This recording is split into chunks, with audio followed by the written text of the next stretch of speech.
చూడండి, మందిరంలోకి వచ్చారు. ఏం పేరు అన్నావు? నీ పేరు రమణీయ. నీ పేరమ్మా సుశీల.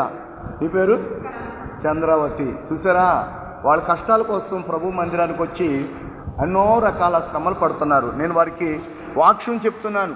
ఇలా చూడు, ఇందులో పడదాం. మాకు పడుతుందా? పడాలి. పడితే మీ గురించి నేను ప్రార్థన చేస్తాం. అక్కడ మా ప్రార్థన బృందం ఉంటుంది, అక్కడ ప్రార్థన చేస్తాం. అర్థమైందా?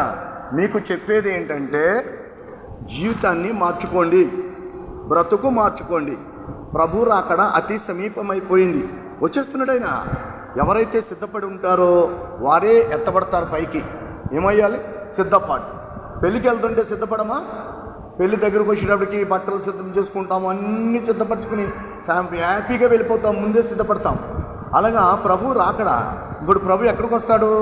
భూమి మీదకి రాడు, మధ్యాకాశానికి వస్తాడు. ప్రభు అయిన యేసుక్రీస్తు వారు ఎక్కడికి వస్తారు?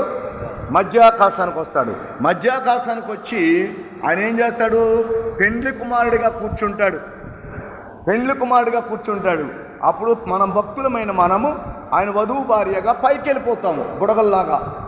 అక్కడ 7 సంవత్సరాలు వివాహము జరుగుతుంది. విడిచిపెట్టబడిన వారు, భూలోకంలో విడిచిపెట్టబడిన వారు మహాశ్రమలు అనుభవిస్తారు. విడిచిపెట్టకూడదు, ఎత్తబడాలి. ఏమవ్వాలి? ఎత్తబడాలంటే దేవునికి అనుకూలంగా నడవాలి.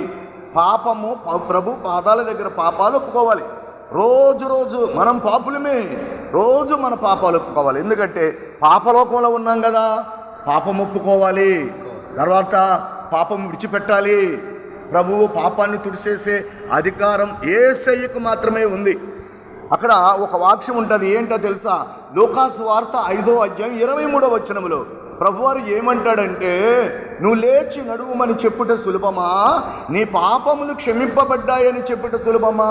పాపములను తుడిసివేయు అధికారం మనిషి కుమారునికి భూమి మీద ఉంది. ప్రపంచంలో ఎంత గొప్పవాడైనా ఎవడైనా కానీ మానవుల పాపాలు ఎవడో తుడిసివేయలేడు. ఎవడైనా తుడుస్తాడా? ఏ రాజైనా ఏ అధికారైనా ఎవ్వడు మనుషుల పాపాలు తుడవలేడు. యేసయ్య ఒక్కడే తుడిసేస్తాడు.